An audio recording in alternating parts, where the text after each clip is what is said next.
Good evening. It's 8 o'clock, and welcome to today's episode of Marvelous Medicine. The title is Baker's Dozen: The 13 Secrets to Impactful Presentations.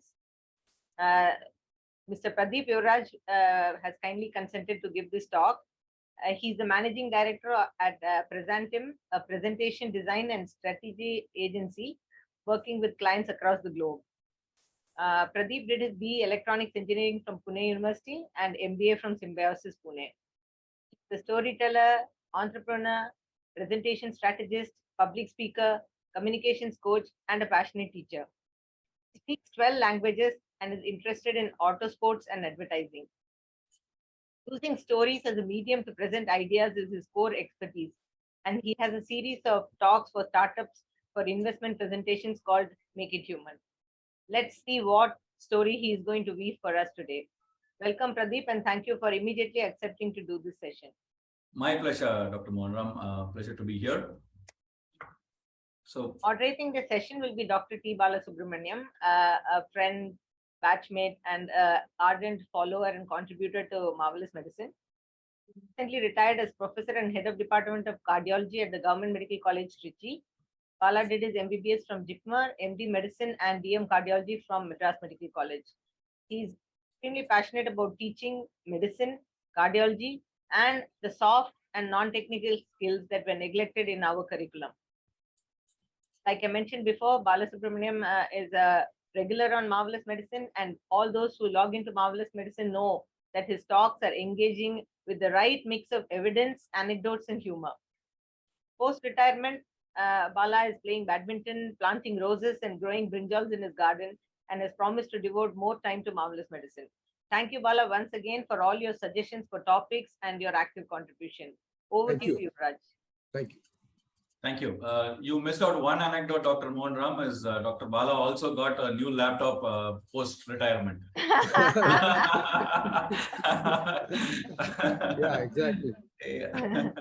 I got to know that when I came into the call. So wonderful. Very good evening, everyone. I'm assuming everyone is in India. If else, good morning as well. Thank you so much for having me here. It's always a privilege to speak to a group of doctors. I almost became a doctor. I'm a PhD dropout. So like Steve Jobs, I wanted to see if I can become rich, and Steve Jobs dropped out. So I tried to do my PhD, but somehow things didn't pan out the right way.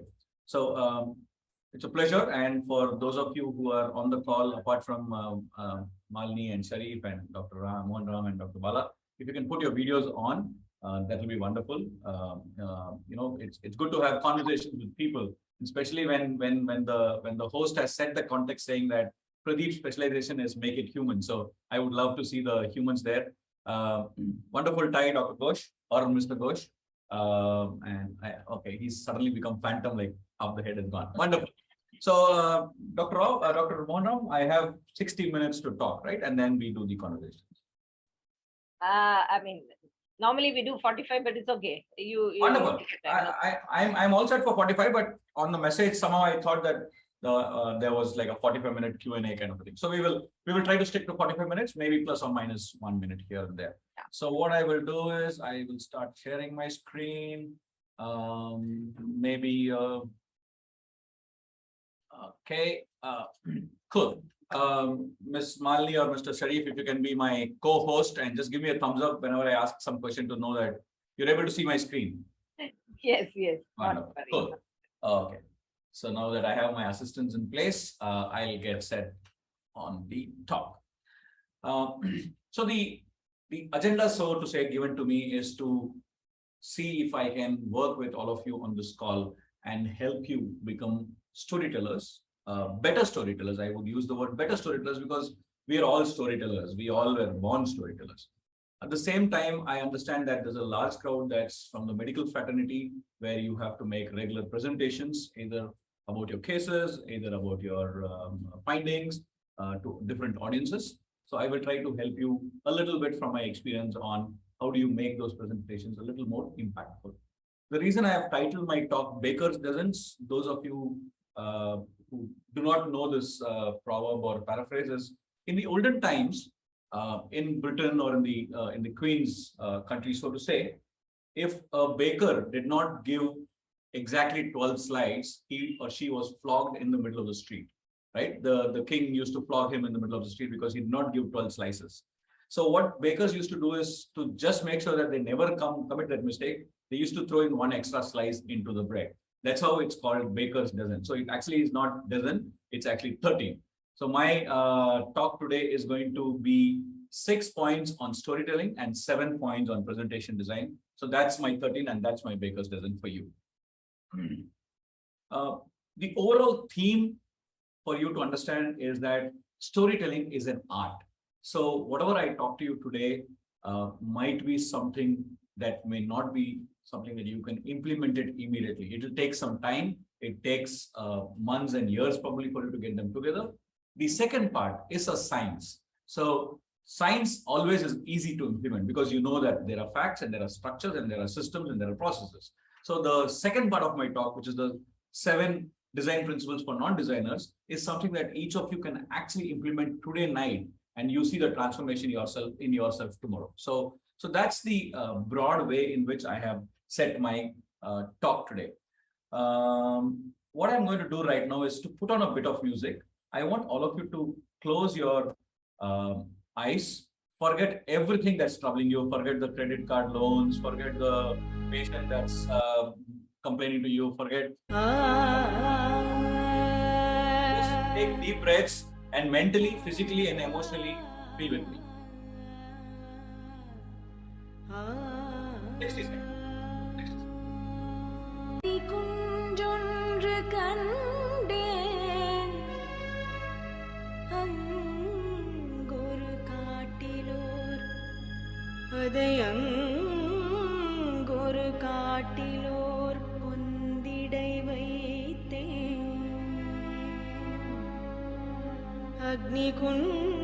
Guys, just give me a thumbs up if you're able to hear the music.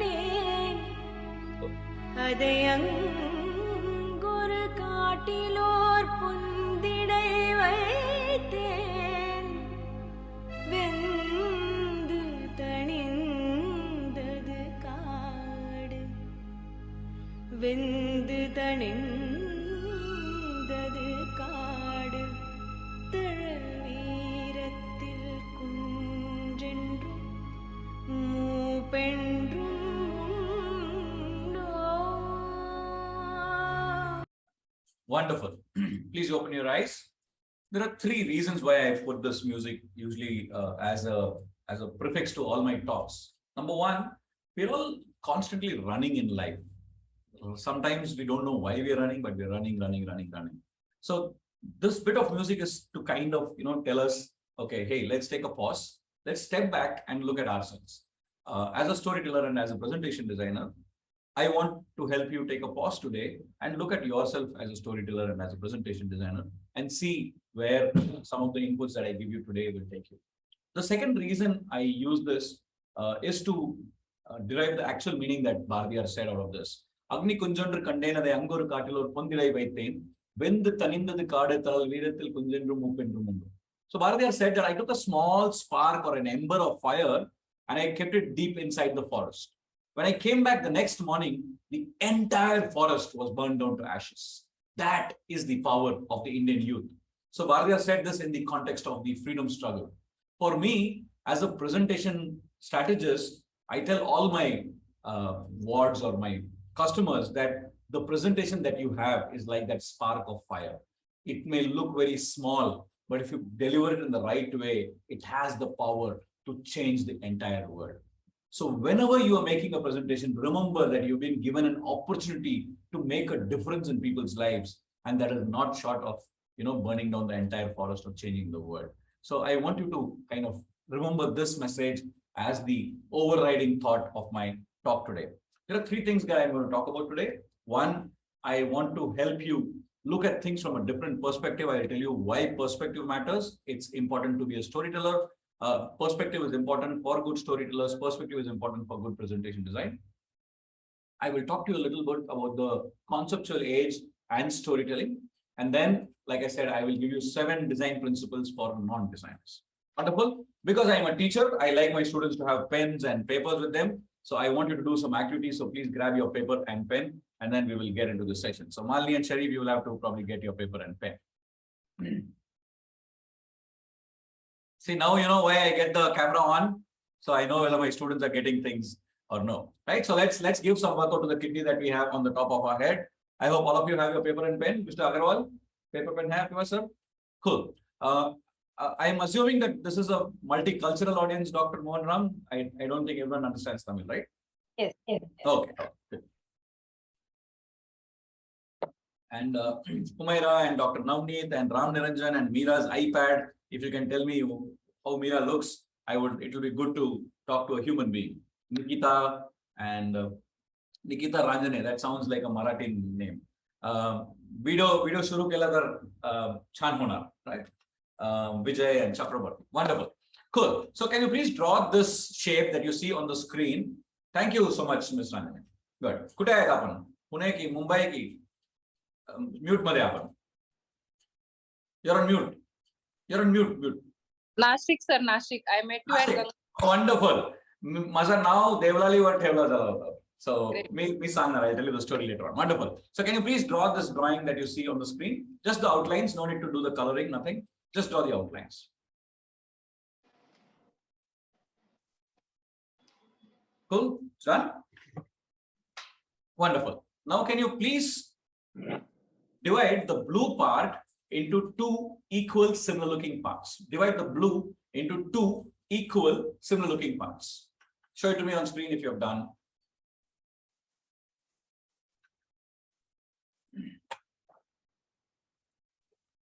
Divide the blue into two equal similar looking parts. Done. Anyone done? Cool. Okay, wonderful, Dr. Mohan Ram. That's the right answer. Yeah, that's there. Cool. Can you please divide the green into three equal similar looking parts? Divide the green into three equal similar looking parts. Done?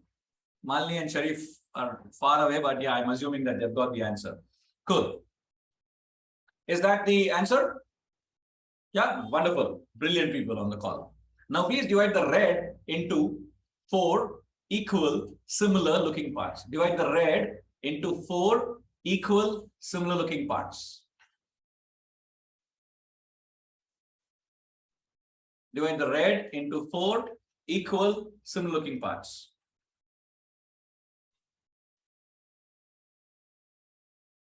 Divide the red into four equal similar looking parts.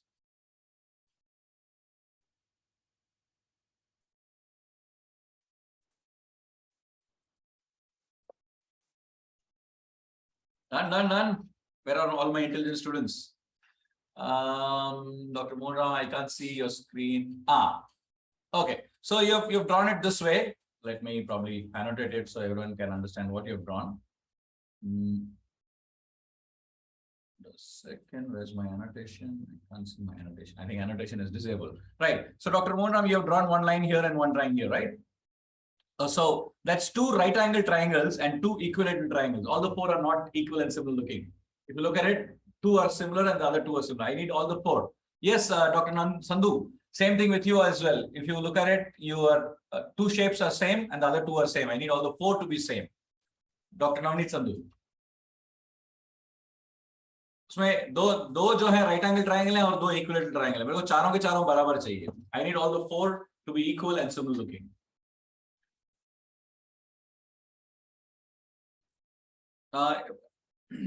Yes, Dr. Nim has given an answer there. Yep, probably show it to me, draw it and show it to me, and then I'll take it. Cool. Come on, intelligent people. I just gave a compliment and we're all struggling now to divide it into four equal parts. No? Okay, because we are short on time, I'll give you the answer, and here is the answer. So 1L, 2L, 3Ls, and 4Ls. Divided the red into four equal similar looking parts. Now, can you please divide the yellow into seven equal similar looking parts? The yellow into seven equal similar looking parts. 10, 9, 8, 7, 6, 5, 4, 3, 2, 1. Stop. Dr. Mohan Ram, stop. Dr. Bala, stop. Malini and Sirich, stop. Yep.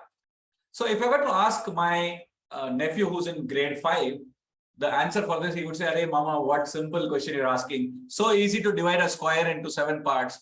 Just draw 6 parallel lines or 6 vertical lines," right? All of us on this call, educated, we were probably not able to do it. I use the word shame, puppy shame.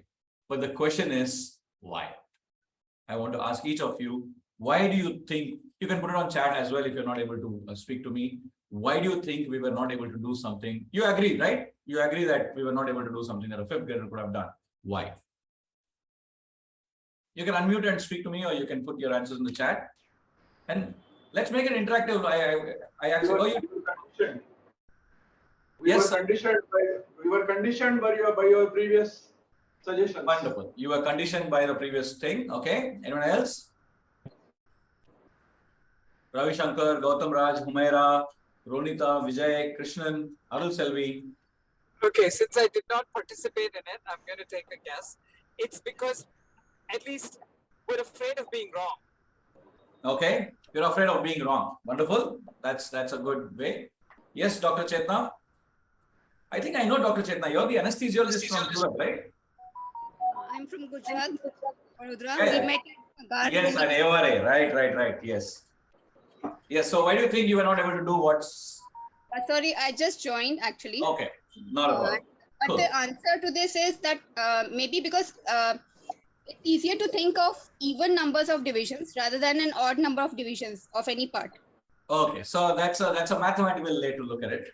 Wonderful. Yes. So, in my perspective, there are 3 major lessons that each of us have to take from this, and these 3 lessons are very, very important for us to become better storytellers and better presentation gurus, so to say, if that's the right word. Number 1, the complex versus simple debate that we always have in our mind. We are always tuned and conditioned and trained to make things more complex, because for some odd reason, all of us think that the more complex you are, the more the world appreciates you. But time and again, the world has proven that it's the simplest people who have changed the world. It's the simplest entrepreneur who has made things simple for people who has made this world a better place. So as a storyteller, a very big trait that you will need to have is to simplify things. Because if you can't simplify it to the level of the lowest common denominator, you have lost that one person. And then your job as a storyteller is not complete. Number 2, the 360-degree perspective. How does this work? Can you please lift the paper that you had in your hand and see the drawing so that you can see the drawing yourself? Just see the drawing and now rotate it 90-degree anti-clockwise. Dr. Bala, look at the drawing yourself. So let the drawing face you. Rotate it 90-degree anti-clockwise. If you ignore the yellow, the answer to the 3rd problem is right there in front of you. Can you see it? Just ignore the yellow and the answer to the 3rd problem is there right in front of you, the red problem. 99% of the times, the answers to most of the challenges we have are right there in our hands. But we tend to look at things from only one perspective and we miss it out. A great trait of storytellers and presenters is the ability to look at multiple perspectives, because your audience is going to be diverse. Your the kind of people who are listening to you are going to be diverse. Their backgrounds are going to be diverse. So you have to learn the art of looking at things from every single perspective. And finally, you assume, which Sharif used the word condition, right? What is the conditioning? Is that the earlier problem was difficult, so I assume that the next problem is even more difficult. So assuming is nothing but making an ass out of you and me. For a presentation designer or presentation strategist, it's very, very important to not assume. Like I could have assumed today the internet will work, and this literally happened. I was stuck on a traffic signal. I come to office and my laptop is missing. The boys from my office had picked up my laptop and taken it to a meeting. If I had assumed that everything is set, I would not have come 1 hour earlier. I would have come only 5 minutes earlier. So as a person who's keen on making presentations better, you have to stop assuming. Stop assuming who your audience is. Understand who they are. Understand what their needs are. Because you are not here to teach them. You are here to help them achieve what they want to achieve by using the skills and tools that you have. So these are the 3 lessons that I want you to kind of use as the platform for today's talk. 1, try to simplify things as much as possible. 2, look at things from every perspective so that you are able to make the story better. And 3, stop assuming. Get the facts, find the data, and then work on it. Wonderful. So now we get into the second part of today's session, which is story matters, right? And I'm sure many of you over the last few years would have been reading so much about storytelling. Everywhere on the newspaper, on the web, there's someone talking about storytelling. So my question to all of you is, why do we need stories? Can you please put it on chat? Why do we need stories? What do stories give to us?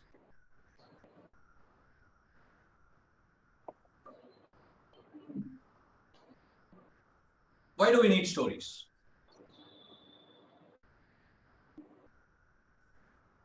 Sometimes you would like to create an impression or stress your point through stories, which would help to drive home the point that you want to tell. Wonderful. Okay. Dr. Mohan Ram says, easy way to connect to others, more relatable, to help remember, can remember lifelong. Wow. That's the kind of gist that I wanted. Story is that one medium which helps people remember you or your message much after you have left the room or the hall. After 5 days, 10 days, when my investor is looking at my deck and he remembers the story that I told him. I build investment decks for my customers, right? And what do my customers want? They want that investor to remember them much after they have left the room. Because then, when you're top of the mind, you are able to connect to them. So stories help us make our messages stick, right? Yeah, of course, meaning and context, you can understand better, structure. Yes, those are all attributes of stories. But what do they actually do? They make things stick to your mind so that you remember them for a long time. Like all of us remember the story of the fox and the sour grapes, right? When did we hear it? We heard it like 30, 40 years ago, right? So what I've done is, because I only have like an hour today, and I have to give you something very abstract and something that can actually be very metamorphical. I have taken the structure of a book so that it's easier for you, even after I finish the session, to probably buy the book and read it, so that if something that you don't understand from me today, you can still take it from the book or go ahead and do it, right? So the name of the book is Made to Stick by Chip Heath and Dan Heath. Chip Heath and Dan Heath are professors in the United States. Their proposition was this, that there are certain speeches, there are certain books, there are certain stories that stick to people's mind, and certain things don't stick to people's mind. So what is it that makes things stick to people's mind is what was their research on, to find out, is there a characteristic of messages or sticky messages that they can find out in a scientific way. And their primary message to the audience is saying that when you present to an audience, your motto should not to be telling what you know, but your motto should be to find what questions you want your audience to ask. What does it mean? It literally means this. The moment Dr. Chetna Agarwal starts asking me questions, Pradeep, interesting. Can you tell me more, right? Now I know that as an audience, she's in my control, right? As a speaker, as a storyteller, as a hero of the presentation, I want my audience to be asking me the questions that I want them to ask. Please understand, there's a very small line. Many a times we go with the intensity of saying that I want to teach them what I know.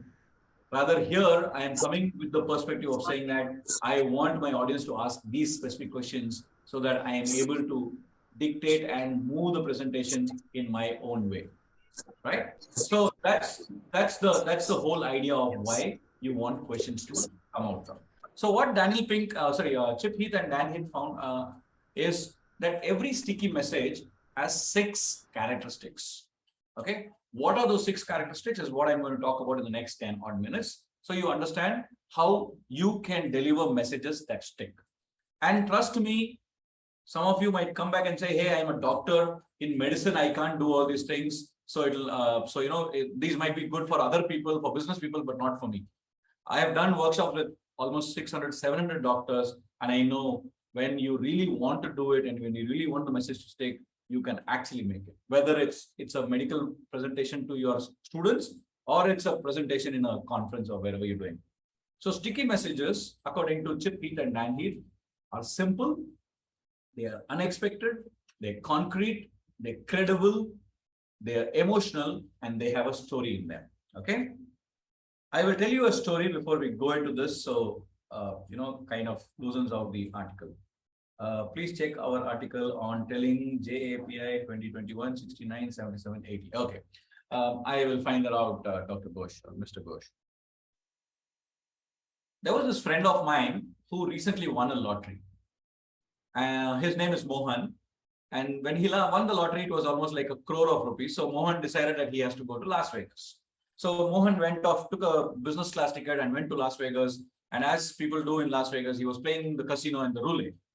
And there's this very beautiful girl who comes to him and says, hey, you look like an interesting person. Can I buy you a drink? And Mohan kind of says, okay, let me have a drink. So one drink leads to two, two to three and four. And then the last Mohan remembers is that he's lying in a bathtub in some godforsaken godown or a garage or whatever kind of a thing. So Mohan immediately calls up 911 as they would do in America. And he tells the operator that, hey, I'm from India and I don't know what happened to me. I am here in a bathtub. So she says, sir, can you put your hands to the back of your, to your back and tell me what's there? So he says, there's some kind of a, blood and there's some tube protruding out. So she says, sir, you have been part of a kidney heist. Please don't move there from there. We will send you the ambulance and we will get you moved away from there. Right. So this is one interesting story that I wanted to tell you so that, next time when we go to Las Vegas, none of us take a drink from a stranger.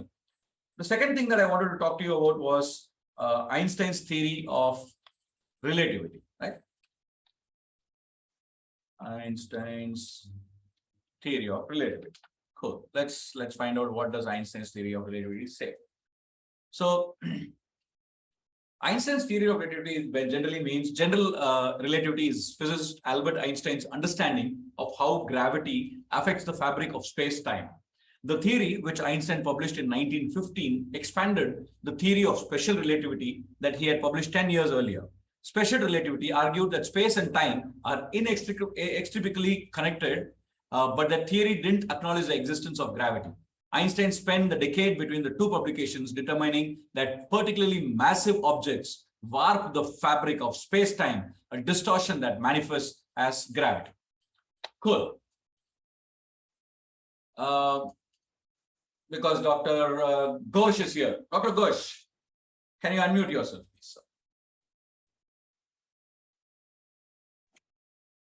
Cool. Go ahead. Can you repeat the theory of relativity to me or explain it to me now that you heard it from me? Oh, sorry, I was not concentrating. Okay, you were not concentrating. No problem. Did you hear the story of my friend Mohan?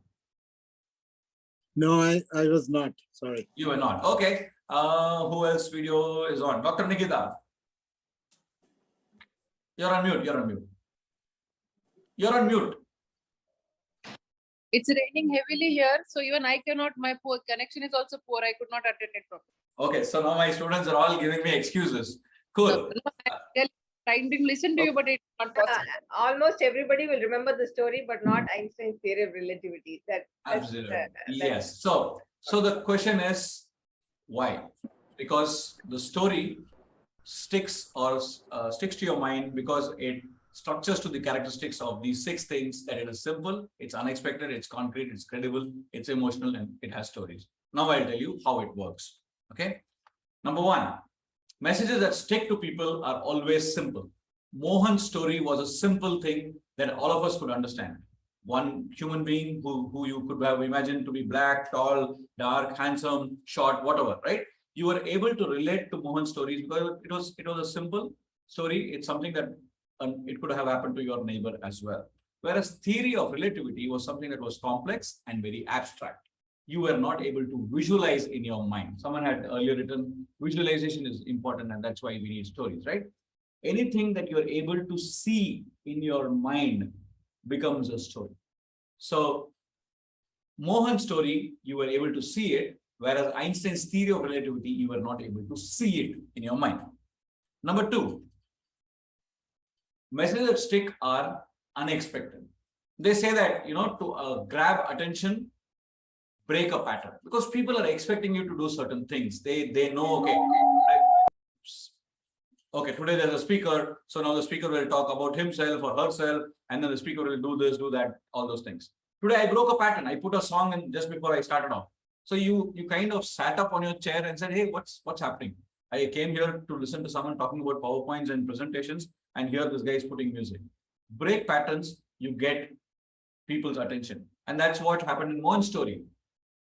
After a couple of drinks, people assume that, okay, Mohan and that girl fell in love and they happily live ever after. But then there was a twist in the story, right? Mohan is suddenly finding himself. So that's how movies work. Amitabh Bachchan wakes up, brushes his teeth, has food, goes to college. Wakes up, brushes teeth, has food, goes to college. Break, blah, blah, blah, again. If this happens for 3 hours, will you watch the movie? You will not, right? Because it's continuous. So what does the director do? Amitabh Bachchan wakes up, brushes his teeth, has food, goes to college, does not come back. Oh my God, what happened to the hero? Why did he not come back home? Right? The moment the unexpected happens, the audience comes onto the journey of the story of the movie. So messages that stick or have an unexpected element in them. Like Rancho taking class. I don't know which Rancho you are talking about, but yeah, probably the Rancho in the Three Idiots movie. Messages that stick are concrete. Mohan's story was concrete because you could see Mohan. You could see Mohan in a casino or anywhere else, whereas Einstein's theory of relativity was not concrete. Let me give you one more example so you understand this. Don't hold me to the scientific data or to this, but just get the concept. The amount of trans fatty acid in a box of popcorn is close to 3.5 milligrams. Trans fatty acid, right? 3.5 milligrams, which is not very good for your heart. Now, if I tell you this fact, tomorrow when you go to the theater, will you stop eating the popcorn? No, right? Because, okay, 3.5 milligrams something. Now what I do is I take 4 French fries, 2 deep fried chicken, 1 kilo of jalebi, and I tell you, hey, did you know that the amount of bad oil in this popcorn is equal to amount of bad oil that you see in all these food put together? Now, when you go to eat your popcorn the next time, what happens? You remember the chicken, you remember the jalebi, you remember the deep fried French fries, because now it's become concrete in your mind. 3.5 milligrams is something that you and I cannot see, but I can see that chicken and the French fries and the jalebi. So it becomes concretized in my brain or my mind. So I am able to relate to the message. Number 4, sticky messages are credible. How do you get credibility? Either you are a person of credibility or you represent an organization of credibility. In Mohan's story, where did the credibility come from? I said it is my friend Mohan who went to Las Vegas. So now, you trust, because it's about my friend that I'm talking about. I did not talk about someone else's friend. I did not talk about a person I knew or a person I heard or a story. Like all these WhatsApp messages that we get. Today morning between 12:45 to 12:56, please do not go into Marine Drive in Mumbai. NASA has said that it is going to be having a lot of ultraviolet rays, so do not go. Although many of us know that it's a farce, but there are some times when we tend to start believing those. Why? Because of that word NASA that's mentioned there. Credibility is built by that single word, and even you, without consciously knowing, or you consciously knowing that it's not right, your subconscious mind says, hey, maybe I should believe this because there's credibility. So when you build in your messages for medical presentations, what do? You talk about a bibliography, you talk about research reports that have been published by others. Because if I tell that there are these 6 principles, you may say, hey, Pradeep, who are you to say? But the moment I tell you there are these professors, Chip Heath and Dan Heath, sitting in America, who have written a book and they have come up with the 6 mnemonic saying, why do messages stick? Then what happens? I am building in credibility by using them as a source of reference. Messages that stick are emotional. Mohan's story was emotional. If I were to have told you the story in person, I would have seen that many of you would have probably felt sad. Oh my God, really? Is this what happens in Las Vegas? Right? Because there's an emotional connect with Mohan. With Einstein's theory of relativity, there was no emotional connect. It's data, it's fact, it's okay. It doesn't touch my heart. I've used the picture of Mother Teresa there to reinforce the point that she made. Mother Teresa once said, show me the mass and I will do nothing. But show me the one and I will act. What does this mean? 3.5 lakh children every single week get only 1 or 2 square meals in the entire week in Somalia. I am starting an NGO to help those children. And if you who are on the call can help me, please send me your Google Pay number and I will send you the codes of transferring money to them. There is this girl called Pushpa, who's the daughter of an auto rickshaw driver who stays near my house, who has a very unique kind of reading disability, but that can be actually cured by some kind of specific training. And Pushpa needs around 1.5 lakh to do that training. I've already raised around 52,000 rupees. The remaining 98,000 is what is pending. Those of you on the call, can you help Pushpa? Question to all of you. In either of these scenarios, scenario Somalia and scenario Pushpa, where do you think you would have been tempted to write out a check or send me some money? Scenario A, Somalia, B, Pushpa.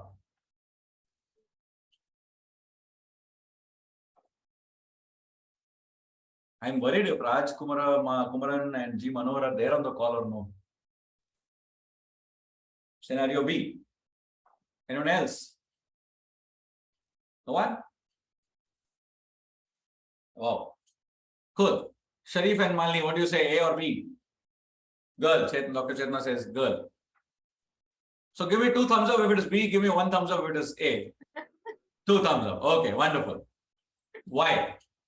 Because when I showed you 2.5 lakh people, you had no emotional connect. You could not see 2.5 lakh people. And what did your mind tell you? 2.5 lakh people, what can we do for them? I might give 1,000 rupees, it may be nothing for them. But Pushpa, you could see as a young girl bubbling with energy in a school uniform, not able to read, and you had an emotional connect with Pushpa. So your mind said, hey, probably your 1,000 rupees will matter for Pushpa. So why don't you go ahead and give Pradeep that 1,000 rupees? So messages at stake have an emotional quotient to them. And finally, messages at stake are always told in the form of a story. What is a story is what we will now talk about. So what exactly is a story? Why was Einstein's theory of relativity not a story, but Mohan's story or Mohan's anecdote a story? What is that one single thing that makes anything a story? And Dr. Mohan Ram actually gave the clue when she started off introducing me. What defines something to be a story? How does something become a story?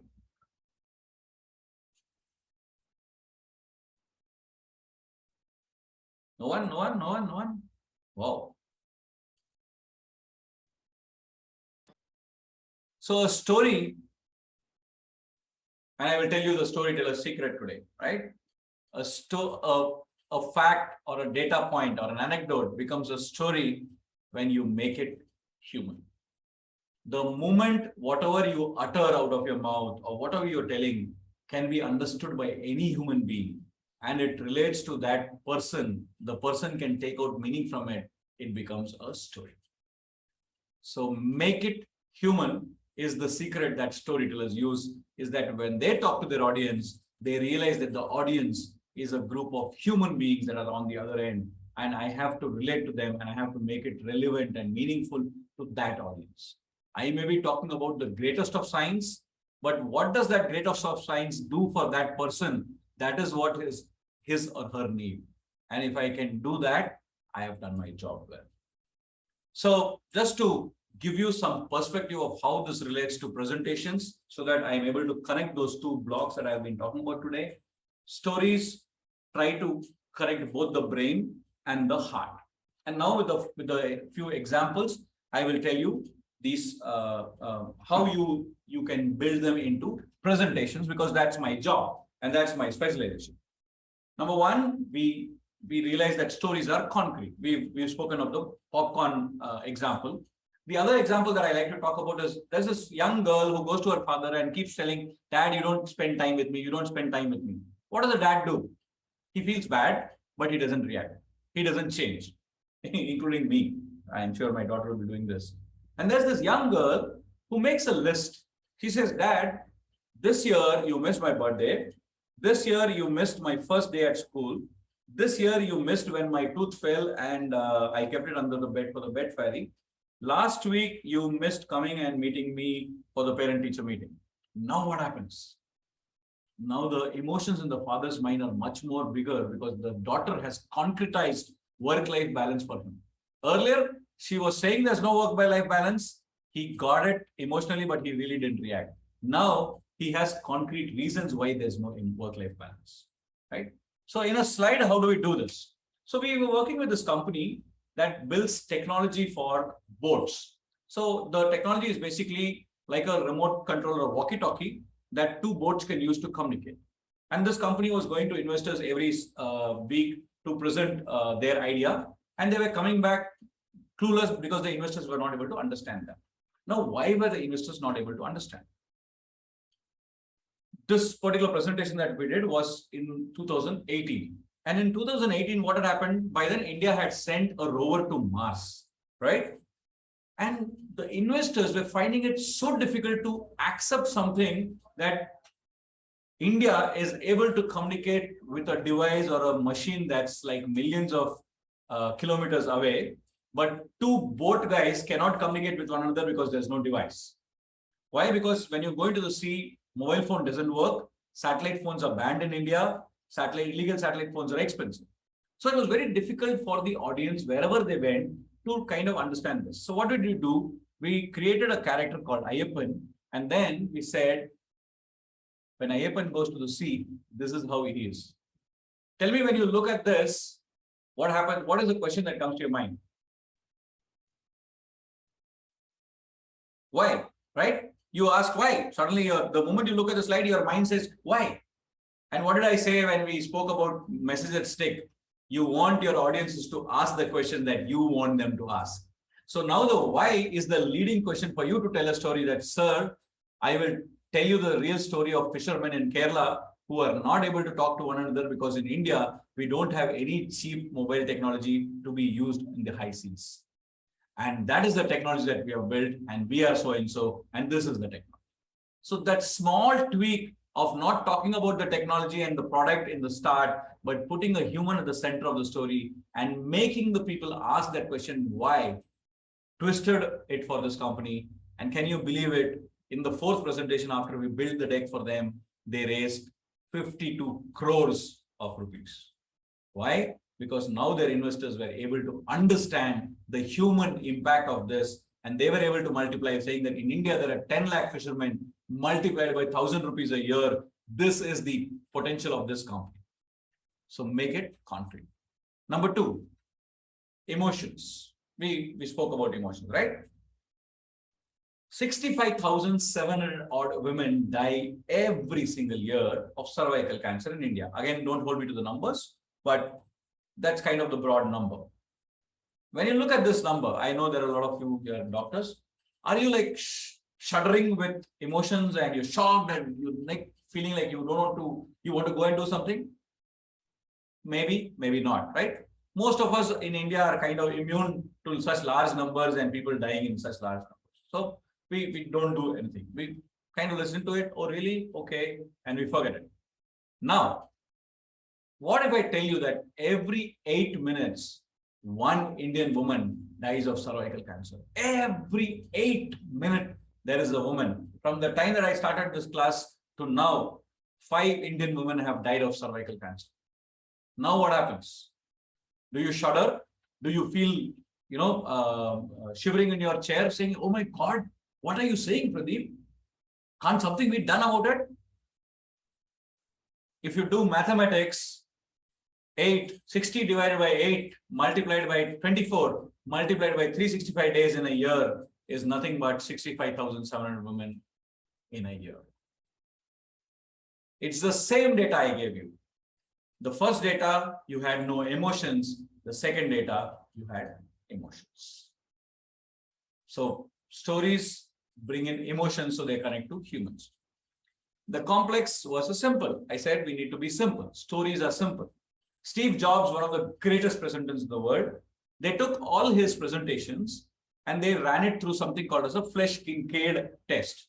The Flesch-Kincaid test is like your movie rating test. So to decide whether the movie is suitable for 12-year-olds or 18-year-olds, or it is an adult movie, or it is suitable for anyone, they do the Flesch-Kincaid test for published document or presentation.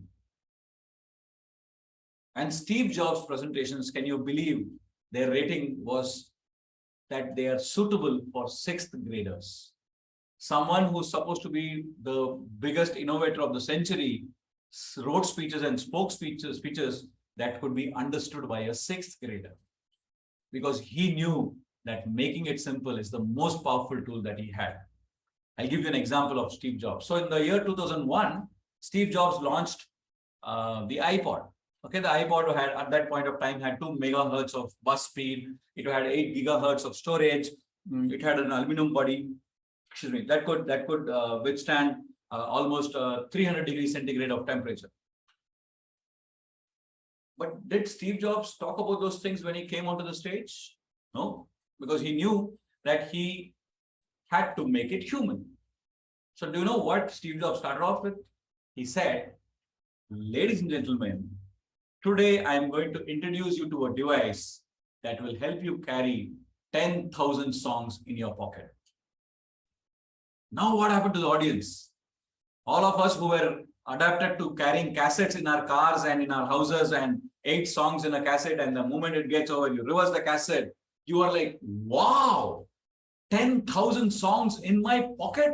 Are you kidding? What did Steve Jobs do? He simplified it so that you and I could relate to what it meant to us. Stories give people meaning. Let me give you an example too. It's how we look at things. Sun appears smaller than Earth. Real. Okay. Realme 8 tells me that. I am not able to understand what it is. I will ask you once we're done. So there is this graph of the pressure, blood pressure. There are some doctors here. So the blood pressure measurements of different employees in a large company. You are the CEO of that company. You get this graph. You look at this. What would you do after looking at this graph? What's the action you would take? Or rather, let me rephrase. Would you be able to take any action after you see this? Does it make any meaning to you? It looks like a fancy grass. It looks like, okay, some people have high BP or whatever, but nothing really enough for you to act upon it, right? Now, what do? I change the graph into this. Now, what happens to the CEO? He or she says, oh my God, so many of my employees are hypertensive. Is there something wrong in my work environment, or is there something terribly wrong in the way my HR manager is treating them? And if so many people are hypertensive, they could lead to diseases. And if that is diseases, then it means more holidays or sick leaves, or someone could die of a heart attack. I will have to find a new employee. So much of things that I have to worry about. Can I go and find out what is it that's causing so much hypertension, and can I solve it? Now you realize for the CEO how it makes meaning. So data is never about the data. It's always about the meaning of the data. Your job as a presenter or a storyteller is to get people the meaning of that and not the data for that. Bring the big picture first. So like today when I started, I said, I'm going to give you something that will help you not only in making PowerPoints, but that will help you become a storyteller. Because that's a bigger plane than just making PowerPoints and presentations. Because PowerPoints and presentations are narrow. They have their users in certain scenarios in life. But storytelling is something that you want for all your life. So when I start with a big picture, all of you who are on the call, some of you would not have really wanted to learn about PowerPoints. You were now ready to listen to me because it made sense to you that because you could use some of the skills in your day-to-day life. So when you give people the big picture and then break that picture into the smaller pictures, they're able to relate to what you're trying to do, and they're trying to get connected to you. So for example, this slide that was seen by none other than Mr. Elon Musk, it was shown by one of my clients, Ms. Hema Annamlai. Mr. Musk has made a very famous statement saying that I will not stop till all the cars on the road are electric. Very big bombastic statement, right? It's not a small statement to say that I will change all the cars in the world.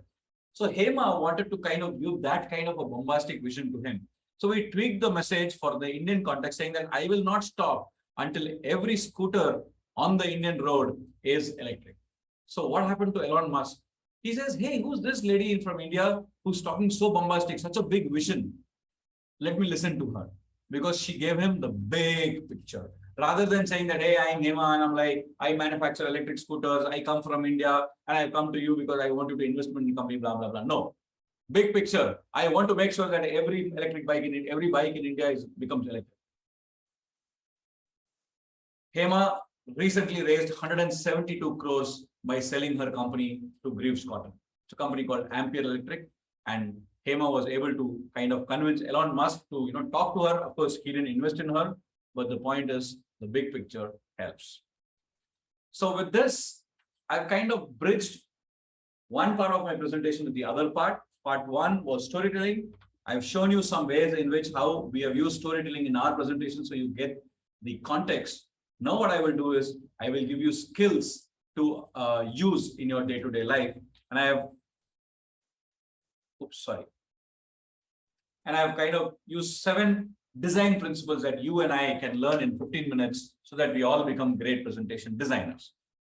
I have this beautiful slide that I really love. I made this slide when I started my PowerPoint company. I drew everything by hand and made it on computer and got some nice colored fonts. And I put a lot of research and I put the slide on.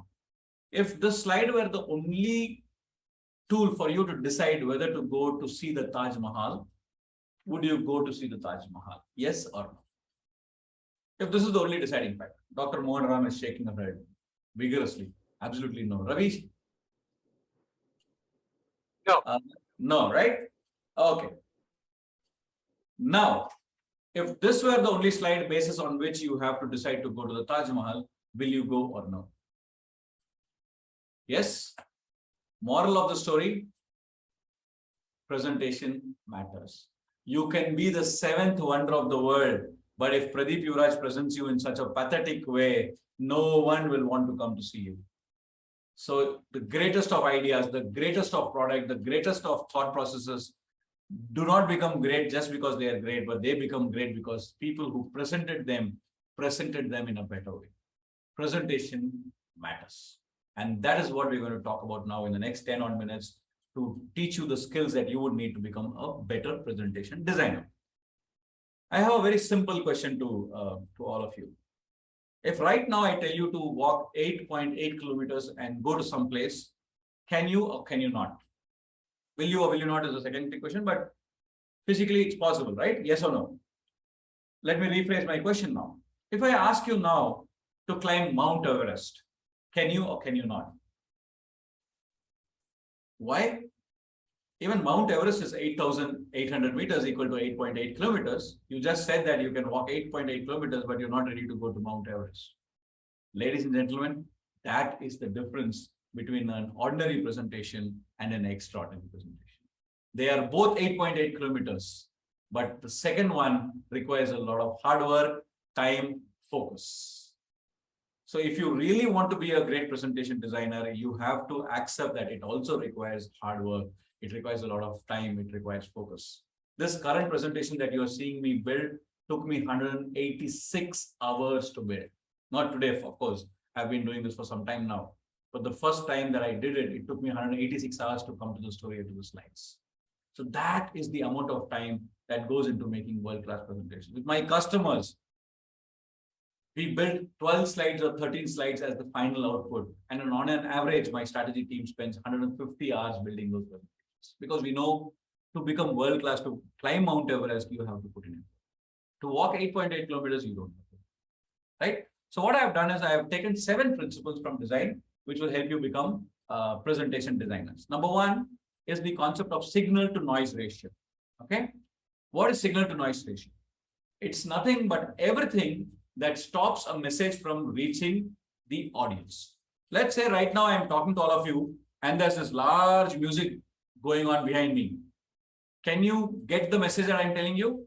You cannot. Why? Because there's noise. Similarly, every slide that you show is a signal. Okay, it's a message to the audience, right? The slide says signal to noise. So it's a message that I want the audience to understand that I'm going to talk about signal to noise.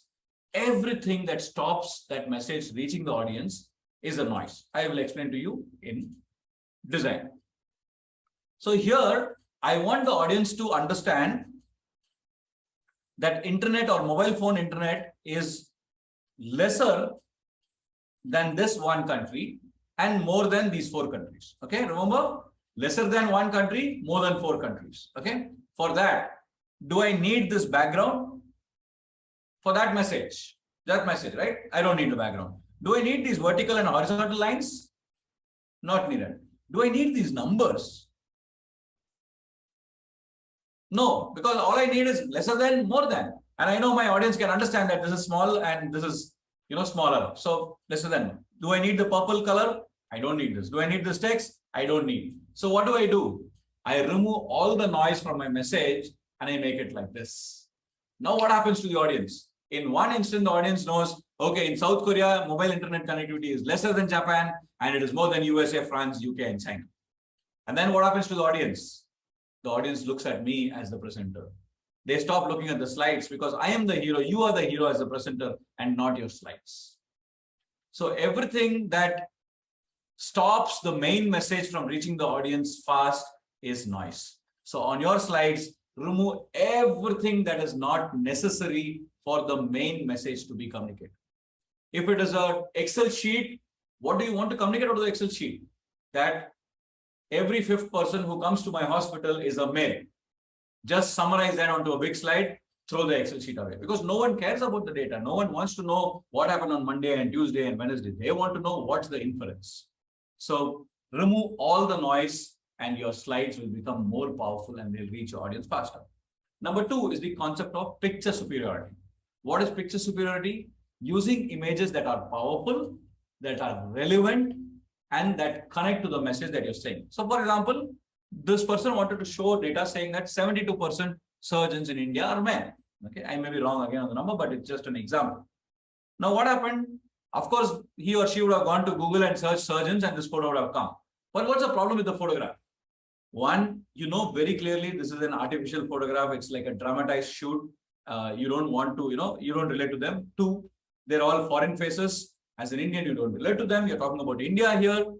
And 3, there is so much space available, but I have just restricted the image to such a small thing. So what do? I make the image powerful and I make the image speak so that the focus is not on the image, but the focus is on the message that I want to give. And I also remove redundancy because 72% are men implies 28 are women. So I focus on the 28% and I don't even need to tell my audience that 72 are men. And I put in an image, you don't know whether it's an Indian female, it's a British female, whether it's an American, is she a doctor, is she a nurse, nothing. Your focus is on the data and then your focus comes back to the present. So use images that relate to it and are relevant to what you're speaking about. 3rd is the concept of empty space, something that's very, very critical for us Indians to understand. The Japanese have mastered this. Suzuki says emptiness or nothingness, emptiness, which is wrongly confused as nothingness, is but an infinite reservoir of possibilities. The lesser there is anything on my slide, the more I create possibilities for my audience to imagine that. For example, in this slide, when I show this to my customer, what will he or she say? Sir, there is so much space here. Why don't we put the logo of your company here, sir? Right? Because you want to fill the space. You don't want to leave the empty space. Like you would have seen all those invitations or visiting cards where people like cramp it with everything because they want to tell everything, right? The beauty of this slide becomes better when you just focus on the message that you want and just one visual to reinforce it. But again, what's happening is the empty space here is divided into 2. So what do? You make the slide much more better by increasing the empty space and doing something like this. The beauty of this slide is not what's there on it. The beauty is from what's not there on it. Go and Google Japanese food and you will see such small servings of food but presented so beautifully that not only is your stomach full, but your soul is also full, because eating food is equally a sensation that has to be savored with all the other senses. So improve and increase as much empty space on your slides as possible, so that the audience doesn't need to search for information. Contrast.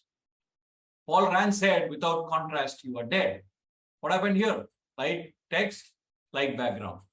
Nothing is visible. So what's happening?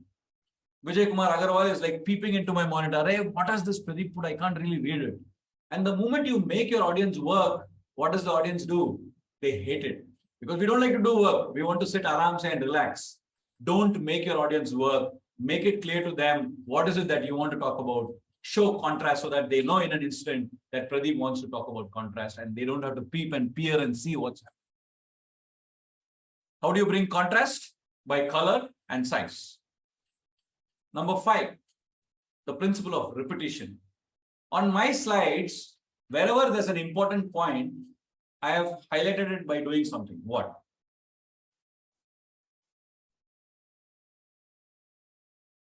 Can anyone tell? I have highlighted it by doing something. It's not spelled right. I'm sorry? It's in red. Okay, yeah, it's in red. Spelling error. Oh, sorry. Okay, repetition. Spelling. Okay, there's someone who's pedantic. I'm always afraid of pedantic people in my classes, and there's someone, Dr. Kamachi. Right? Anyway, so on all my slides, wherever there's an important thing, I have done it with red. Right? Did I tell you this when I started? I didn't tell you, but by now you realize that happened. Why? Because I did repetition on every slide after slide after slide, that, like Sharif said in the starting, I conditioned your mind to understand which is the most important point on my slide, so you can look at it and then come back to it. So use repetition by putting certain elements at the same space or using the same style of elements, so people are able to relate without you telling where they have to focus on your slide. And the 6th and 7th principle are the principles of alignment and proximity. Alignment is how do you let the eye read the content, and proximity is how do you bring things that are similar together and how do you separate things that are not together. Here, what's the problem? Can you see what is the subject, what is the subtopic, who is the speaker, what is his destination? No, because everything looks the same. So what do? You use alignment to bring all of them in one single alignment. So your eye can read A, 1, 2, 3. You bring in things that relate to be together, unrelated stuff, you separate them so that proximity is lesser. And the third, again, the logo is separately. So now what has happened? You have increased the proximity to group them so that if someone wants to just read the headings, he or she can just read the headings. And then you can play around with alignment. So now here the alignment is right. The eye has to read this way. So you are telling the audience clearly that you have to read like this. Remember the 3-second rule. Your audience should be like someone on a car who's seeing a huge billboard. How much time does he or she have? 3 seconds to see the billboard. Your audience should not see the slides for more than 3 seconds. After that, they have to look at you, because otherwise you would have, for example, here, I would be talking about Pradeep Yuvaraj and Dr. Chetna will be reading how to make captivating PowerPoints. You've lost your audience because you have given them something else other than you to be listening to or reading. This is not a slide, it's a document. If you have to say so many things, please give a printout to people and give them peace so they can go home and read. Don't put everything there. What font size to use? The minimum I use in my presentations is 40. And the max, of course, whatever you want to do. So the rule of thumb is go to the hall where you're presenting, put the slide on, go to the last row and see which is the font that you or someone really old, if there are people, old people in the audience, can read. And then use only that font size. Never use anything below 40. Because what happens below 40 is then you are getting into this mode. You are tempted to put text upon text upon text. And then there's no story when there's text. Again, using images, what do? You find the human connect in images. Someone wanted to talk about partnership here. So he or she went to Google and he got these 6 images. Typically, if you see 95% people will use this image for partnership, right? Because that's the bored, cliched way of doing it. But when you want to make it human, what do? You find a human context. So I would probably use this for partnership. Unless until these 6 guys in partnership row together, the boat will not go together. It's a human context. It's something human beings have seen in their life. They can relate to it and they will remember. After 20 days, if I ask you, what did I show for partnership? You will not remember these, but you will remember this image because it relates to you as a human being. So to summarize my talk, I'm 4 minutes ahead of time, delayed by time, I'm sorry. Have as visual as possible, have your slides as visual as possible, because as human beings, we are visual thinkers. There are 65 million neurons triggered when we see an image and only 10 neurons triggered when we see a word or text. Number 2, if you have to talk about 100 ideas like I did today, I don't know whether you realize right now I'm on slide number 98 in a 60-minute talk. So your number of slides and number of time doesn't relate. Break your ideas into one idea per slide so that your audience is able to relate to you. And 3, remember we are in the conceptual age where right brain thinkers, storytellers, teachers, people who love to have emotions in their conversations will be the one who will lead the world into the next era. Gone are the days when data could be done, because data now can be outsourced, but right brain thinking and creative thinking cannot be outsourced. So if you want to stay a leader and if you want to stay ahead of everyone, you have to equally become a right brain thinker apart from being a left right thinker.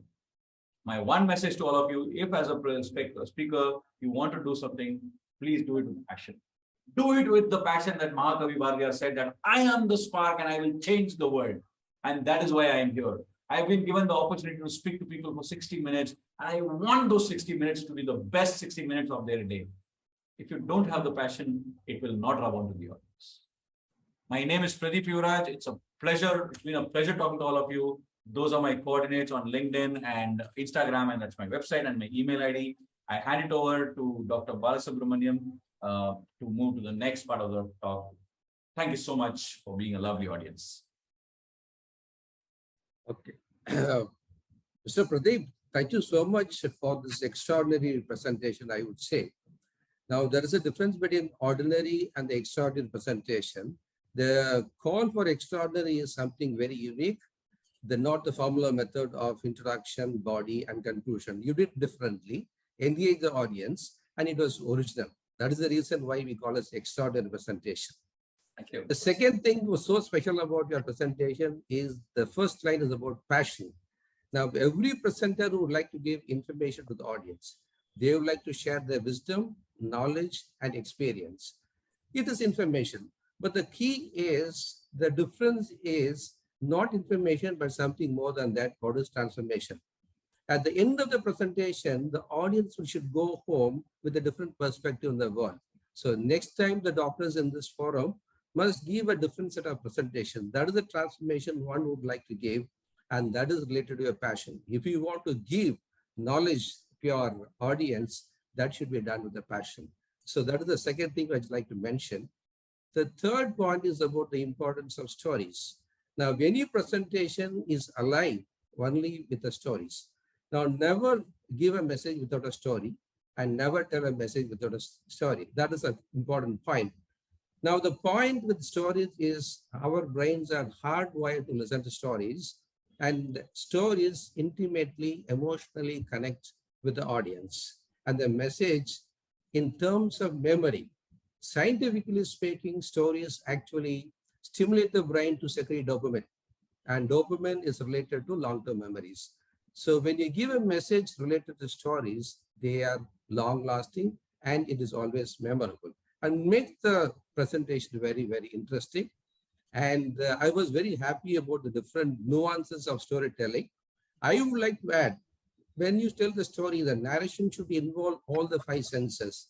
It should involve the visual, audition, smell, touch. All the 5 senses should be involved, and the audience would actually visualize their presence in the story. That is the beauty of storytelling. Now, how do we connect storytelling with medical presentation? Now, you may tell, Vidya may tell, Bala, how can I create stories when I'm presenting about basic life support? Now, Vidya can start this way, like she did not start long ago. She may start, in my 30 years of anesthesia practice, I had witnessed so many cardiac arrests. But one particular case I always remember in my life. So you can relate anecdotes, parables, similes in all your stories. So that will be emotionally connecting with the audience. So that is a wonderful way of delivering a message. And the third is about PowerPoint. Now, PowerPoint are your visual aids. In PowerPoint, when you do a PowerPoint, most of the scientific forum, we have to have PowerPoint because we have to share a lot of data. Remember, the golden rule in PowerPoint is the presenter is more important than the PowerPoints. Remember, the audience can do only one thing at a time. Either they see the slide or listen to the presenter. They can't do both. So your slide should be designed in such a way that it should be minimum. So the golden rule is keep it simple, short, and sweet. The KISS technique. So keep your slides simple, short, and sweet so that you are the focus. So you're the hero of the presentation, not your slides. So your audio visual aids are only for supplement your delivery, not to substitute for your delivery. So that was the classical use of PowerPoint in your presentation. Now, to summarize what Pradeep said, in any presentation, if it is good presentation to become great presentation, so only 4 things which I'd like to say. One is transformation. Second is preparation. And third is persuasion. Fourth is conversation. And 5 is conclusion. So what is this transformation? As I said earlier, you're not giving information. Your information should be a transformational in the audience. When they go, they should see the world in different perspective. So that is transformation. Second is preparation. No single presentation can be great without spending lots of hours. The time you spend on your preparation is directly proportional to the success of your presentation. Is very, very real. Take it from me, the more you spend time in preparation, practice and rehearsal. If your talk is going to be the best talk, you must invest in time, otherwise don't accept it. There are 3 ways of presentation you give. One is memorize your presentation verbatim, where you internalize. The second is memorize only the key points. The third would be to read from the slides. So best of the presentation is to memorize word by word the entire preparation, but it involves lots of time. So you can have a combination. So you remember only the key points. So that is the best way to present. So the next is persuasion. So look at Pradeep was actually telling you, most of them he was engaging asking questions. Now you may be a great expert in that field, but directions or orders are not going to go well with the audience. It should be a persuasion. That's why you tell stories. So you pursue your points, give value to the audience. So when they go home, they should have some call to actions. So that is persuasion. Fourth is conversation. Now, many of the presenters, when they come to the audience, what they will do is they will do dramatization. I mean, speaking in loud language, commanding language, it is not necessary. So the best presentation would be a conversation, one-on-one. So remember that you are the speaker, the audience is one unit. So the best presentation would be, imagine that you are talking in a dinner table with your friends. So that tone, that volume, that prosody is a conversation. So your persuasion should be by conversation. And finally, it's a conclusion. How do you conclude? Conclusion should be a fire. So you leave a value to the audience and call for an action. So that would be the best way to conclude. So remember, there is no single golden rule to give a good presentation. It is multiple rule. So you don't need to copy from here and there. You be real. You don't need to be a great orator to give a presentation. Be original, have your own methods, and there should be a signature of your presentation. So you need practice. If you want to give a good presentation, you should be passionate about that. Thank you. Over to Dia. We have Amit Ghosh, who's a Toastmaster. So Ghosh, your tips on how to do a good presentation. What can I say? It's a brilliant talk by Pradeep, and of course, Bala summed it up so very well.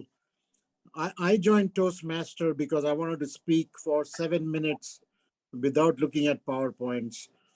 And I realized that storytelling was a very important part, but just like Pradeep said, an average 7-minute talk without slides, without any of those things, took me hours of preparation, writing it out and preparing and practicing.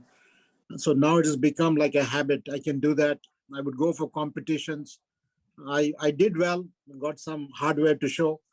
But more important is the kind of talk that Pradeep is saying. In our medical field, it goes very well with huge plenary conferences where a person like Steve Jobs or some other person is presenting to the audience and wants to persuade on an idea, and it sells very well because you're trying to take some key ideas and try to be motivated.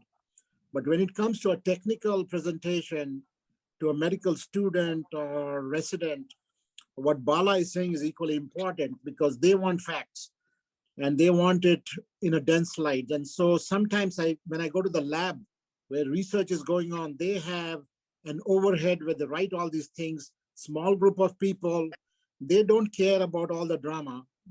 They just want the facts and they want the knowledge fast and they want to go ahead. So knowing your audience is very important as to who is there in the hall, whom are you speaking, what you want to do. So having a whole array of skill sets is important, but it comes with practice. It does not, most of the people whom we see around us do not practice what Pradeep has said. And these are some of the top speakers who are invited in national conferences, whom we see around. So there are no role models, actually. We can learn as much here, but we go, nobody's practicing it, nobody's doing it. So it becomes very frustrating for students to practice this because they think, if I were to present just 5 slides just for a case presentation during residency, I will flunk because my mentor will think I have not done hard work. He doesn't want to be motivated. He just wants me to cram every aspect in a slide. So that's the disconnect, not only in India, but US and everywhere, that we are trying to fight. And once we have the credibility of Pradeep or Steve Jobs or anybody, people will listen, they get motivated.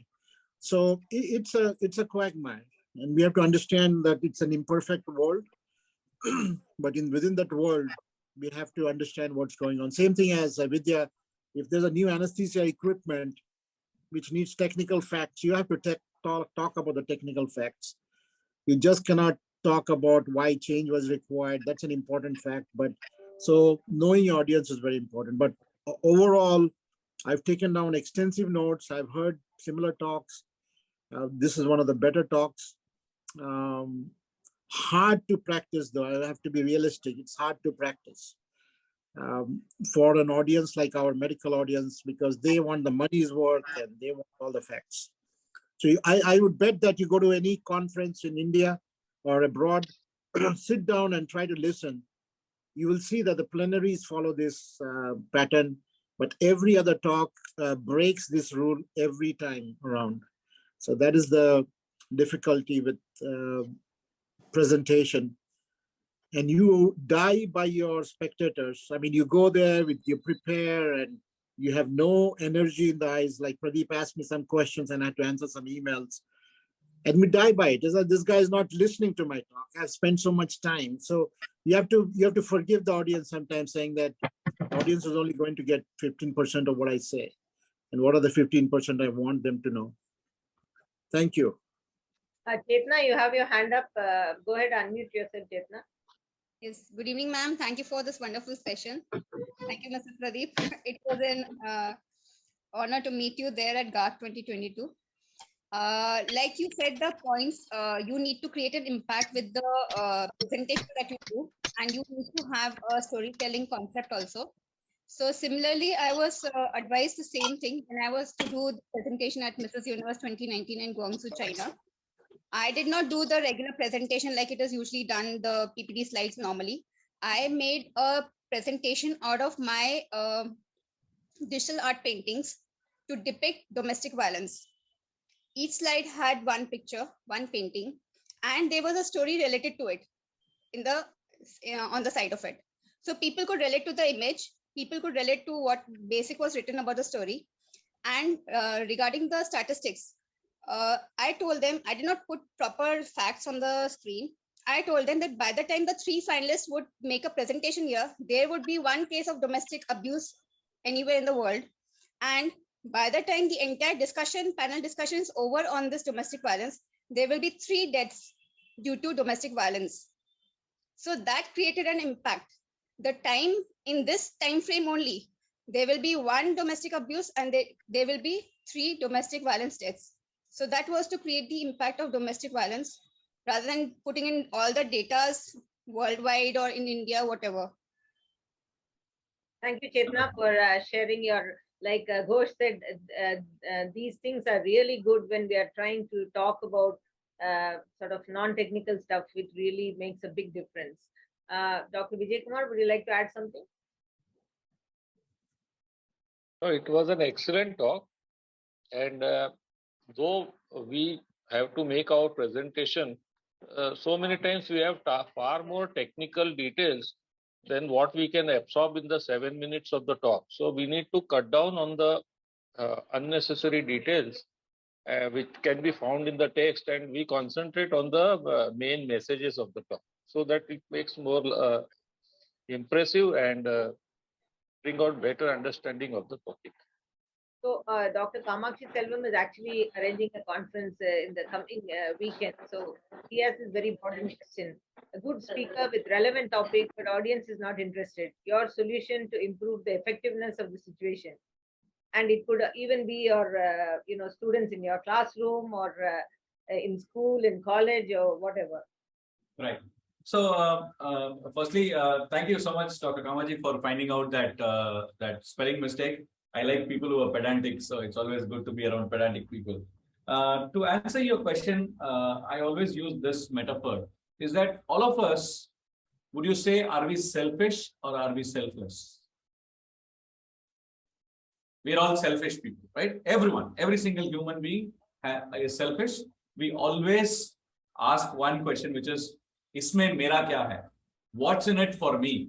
It's like, right? When you came to the class today, did you come with like a halo behind your head? I will go to the session. Nothing happened. It's okay. I will sit there and come. I don't care. No. Everyone came with some kind of an expectation.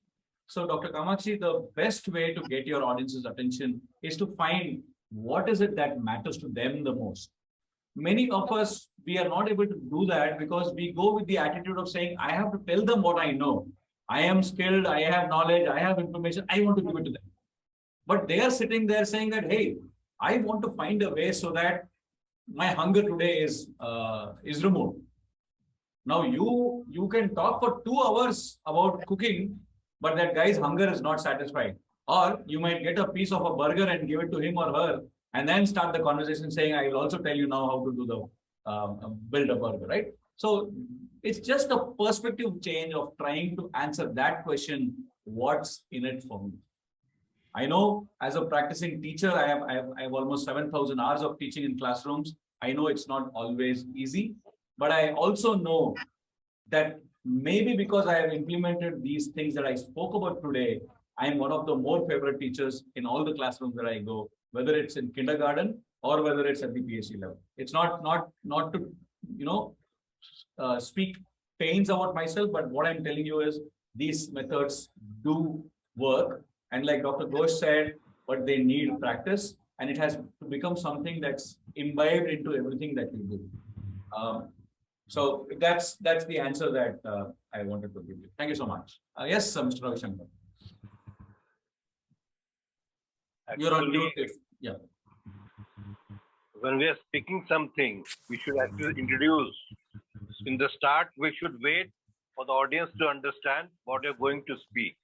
You should not straight away start your lecture. Give an introduction, wait, explain, and then start the lecture. I personally feel.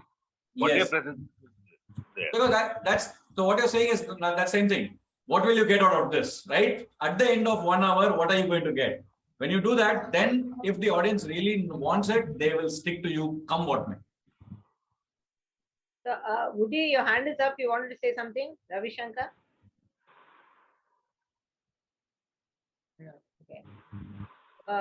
So again, Dr. Kamakshi asks, do certain basic principle work in all situations and amidst all audience? So I if you I teach would a say, curriculum, you may not be able to teach what the students want to learn. There is a curriculum, there is a list of things, and today this topic only has to be done whether the student wants it or not. So in such Right. kind of situation, what would you do? Yeah. So the answer to that question is, I would say, out of my experience of working with almost 600 plus startups across the world, most of these principles always work. The key is, at the end of the day, I want to tell what I want. It's not that I am going to tell what you want. No, I am turning it around in such a way that you feel that I am giving you what you want, and I'm ending up telling you what Pradeep knows, right? Pradeep cannot tell you something that he doesn't know. He can only tell you what he knows. So there are, like you said, there are scenarios where they don't know what they want. Then what do? You make it human. You translate that message or that information in something that they can digest into smaller pieces that relate to their life. For example, okay, my friend Ronita Majumdar is an Air Force officer. And do you know, she learned these concepts in physics, which have really helped her as a pilot. And those are the concepts we are going to use. Now, what happens is there's a small inclusiveness saying, hey, I also would like to become a pilot. And it looks like what Pradeep is saying is that physics is important to know that. Let me listen to what Pradeep is saying. So maybe all the 100 of the audience might not be there, but at least 60% will get tuned. And as this becomes a habit for you as a teacher, I'm sure you will be able to generalize all these into every single activity of yours. Does it answer your question, Dr. Kamakshi? Thank you so much. Yes, Mr. Ravi Shankar. Hi, Vidya. Can I say something? Yeah. Can you hear me? You couldn't hear us. Go ahead. Yeah, can you hear me? Yes, we can. Yes. Yeah, sorry. I was trying to say that, to put everything into perspective, it's not just a lot of preparation. There has to be a lot of editing. It's almost like, a presentation or even a manuscript for that matter is like you have to work like a sculptor. You have to chisel away what's not necessary. So if you've said something in your first draft in 10 words, bring it down to 3 words, bring it down to make it as terse and as precise as possible. I think that's something that I have practiced over, a career in being a physician scientist. But the most important thing that I find is sloppiness. When you are, when the slides are so uneven, you have all kinds of, the font suddenly changes in the middle of a sentence. It has to be visually pleasing. And Pradeep, I would say that, not making errors in spelling or anything else. It's not just pedantic. It also tells the audience how much trouble you've taken over it. So in my, from my perspective, that's an important thing. And these days with spell check, you can make sure that, everything is right at the end of, before you finalize something. Absolutely. But in terms of telling stories, I think the way you tell your story has to be changed depending on your audience. If you're talking to a bunch of scientists, it's a different thing. If you're talking to management, it's completely different. If you're pitching to investors, it's again a different type of story. So you cannot use the same sort of narrative. The need story is the same, but you cannot use the same story everywhere. The story has to change. You have to keep making those changes. It's not that, you can take the same concept and present it in several different ways. You're not being untrue to the concept. You're just making it better. You're doing a better job at expressing yourself to the audience. So that's the most important thing in terms of really understanding your audience. That's number one. And in my response to Dr. Kamakshi Selvan's question is that if you feel that you're losing your audience's grip there, that they're losing interest, that's something that you probably have to be able to make a change on the fly.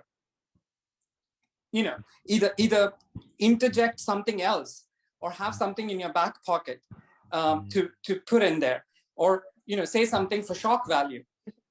So I'll tell you what shock value I mean by. So when you presented your first slide on the Taj Mahal with all those points out there, everything was out there.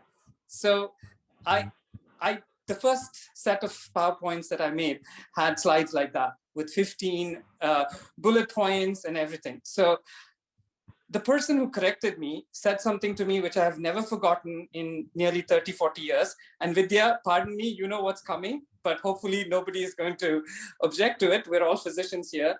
He said that, and I'm an endocrinologist, a pediatric endocrinologist. We do a lot of reproductive stuff. So what I'm going to tell you didn't really, faze me at all. So he looked at me and he said, I just want to tell you one thing. You cannot inseminate the whole world in one ejaculation.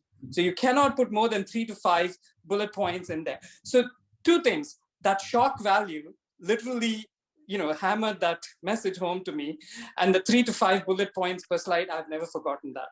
So you just have to be a little flexible. You cannot say that I sat in front of the mirror and I practiced this talk this way, and this is the only way I'm going to deliver it.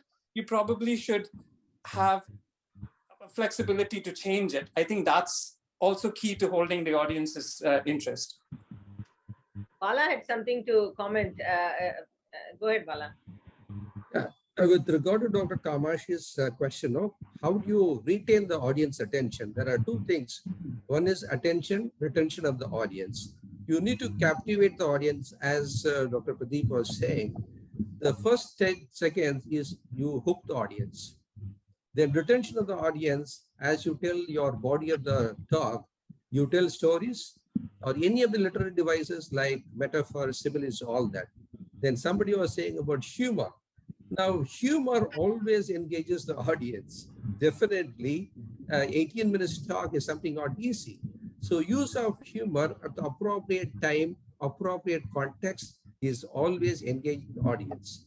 There are 2 other methods of hooking the audience. Is one, as Pradeep was asking question to the audience, engaging the audience by question. That is one. Second is by poll. You can just make a statement and engage the audience. What is the poll? Do you say, how many of you say yes? How many of you say no? That is another way of engaging the audience. The another method is to show objects, certain objects or models. For example, I was mentioning about Dr. Vidya's presentation on basic life support. She might use a model of an ambush bag. Everyone might forget ambush bag. This has saved so many lives. So when you use such models, it always captivates the audience. Single picture and does a lot of good. So that is another way of retaining and captivating the audience.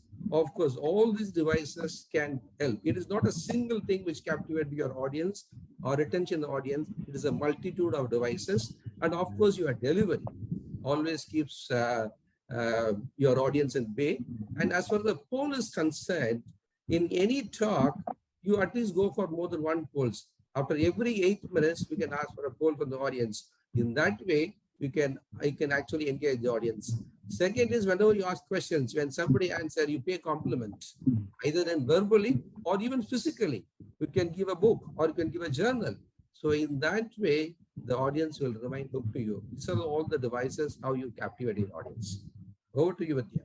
Yeah, so another problem specifically in India is people not sticking to their time, which is the bane of conference organizers. So I'd like Pradeep and Bala and Ghosh to talk about that. How do you make sure, because sometimes the audience is really engaged and everything's going so well, and you kind of go off the planned track, and then you land up overshooting your time. So how do you keep a track on that? How do you avoid that?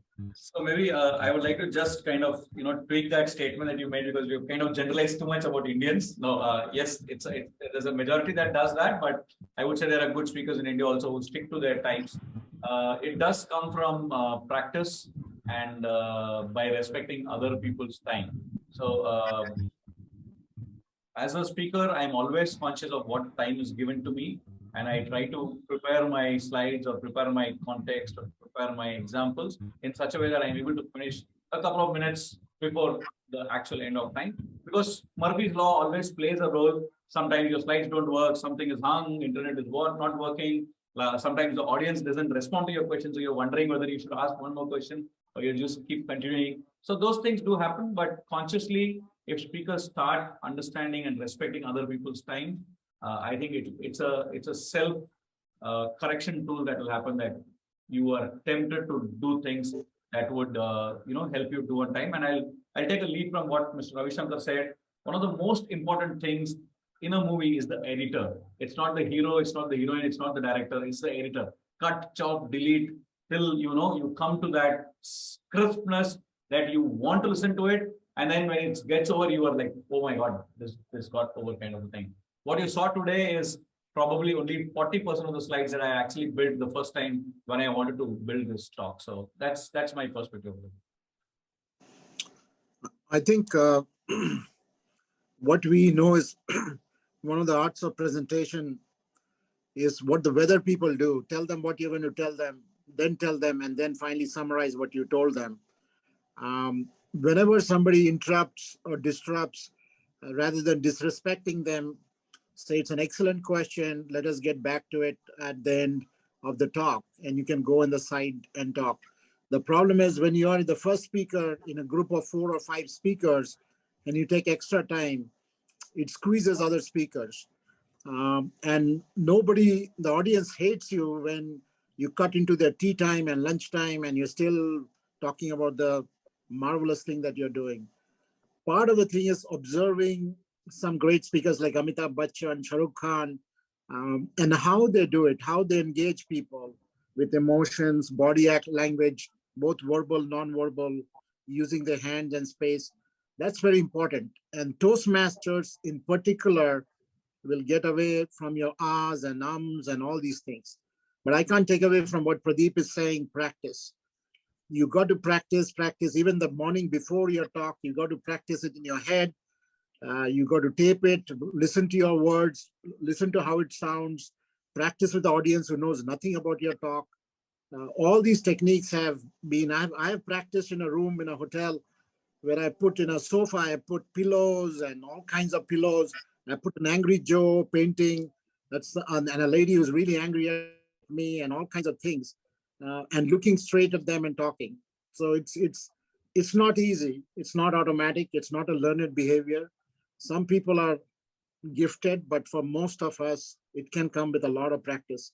And the reason you need to be a good speaker, because the audience in this group is brilliant. I know them, I've trained with a lot of them, and I know where they're coming from. Our umbilical cords are all tied together. I know how good you are. And I know what your value is to your institution, to your organization. But what's a suicide for you is if you don't know how to speak, if you don't know how to talk, if you don't know how to communicate. And that will really be the demise of your career, actually.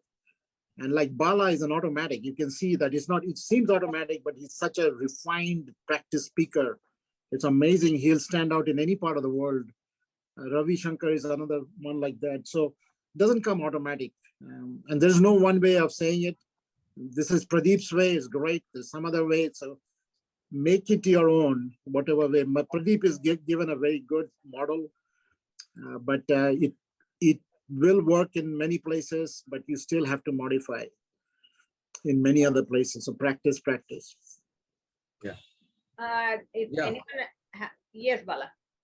Yeah, I fully agree with Pradeep and Ghosh. See, it is not only practice. Time management includes practicing your time also. So when you practice, not only practice, but rehearsal actually. So you have to go for full dress rehearsal to keep time management. And any good presentation is actually an epic journey where you take the audience into a journey, and definitely, and you should not annoy the audience. So stick with the timing. It comes only by practice and actually rehearsal. So that should be the key in time management. If anyone else has any questions, please raise your hand or feel free to unmute and speak. Meanwhile, Radhakrishna,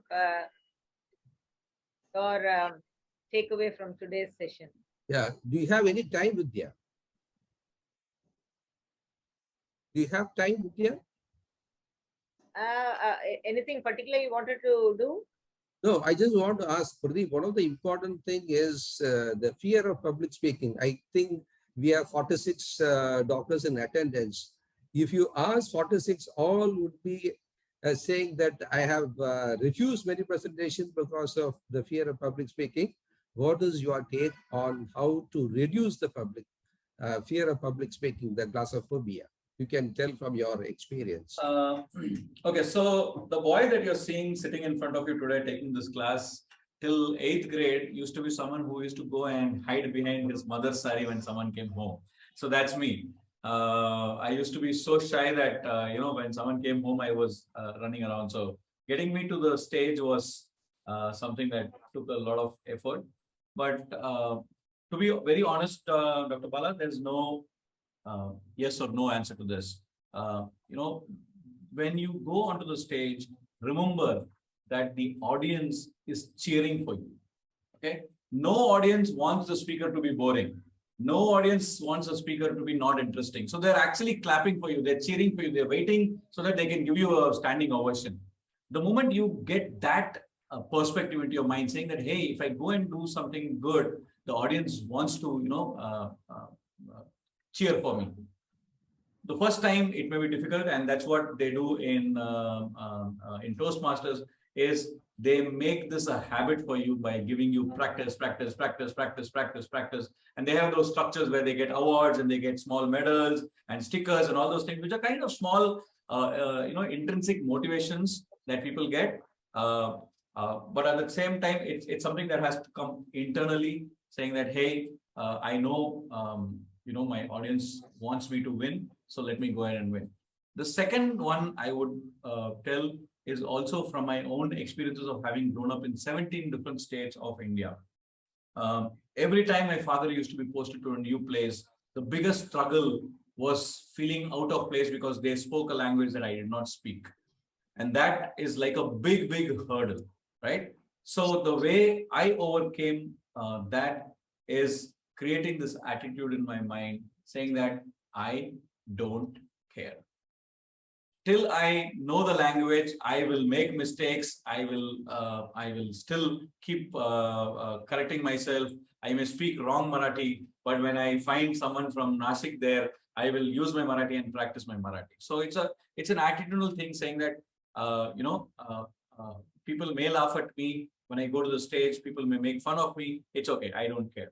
And when you make this an internal message over a period of time, you kind of become very detached to the naysayers, and you kind of get attached to those claps that you get, which are both things that will push you to become a better speaker, or at least someone who's fearless on stage. That would be a better way of. Just one word I would say is be a bit cautious about stories, because it's also cultural. Because I practice in the US, have to be very careful. Panchtantra stories are not automatically transferred here. So you have to understand that. And when somebody is extremely angry or close to dying, or they're going through massive grief, avoid telling stories.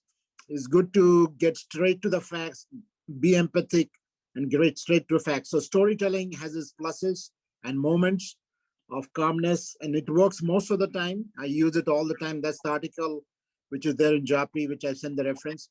But at also other times, you have to know when not to use it, because you can cause major problem, can be reported to your patient experience group and all that this guy is crazy. He's not understanding me. He's telling stories. So that is also another important point, to know when not to do that. Yeah, over to you, Radhakrishnan.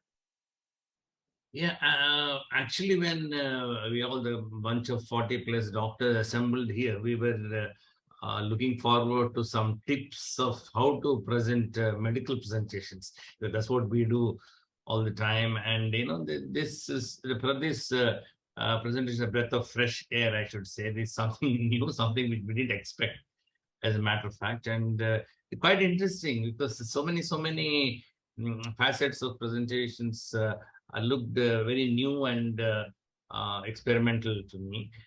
Having said that, I do not know, as Ghosh is commenting and also echoed by Ravi Shankar, that how many of these we can really extrapolate into our medical presentations, because our medical presentations are a little bit serious matters.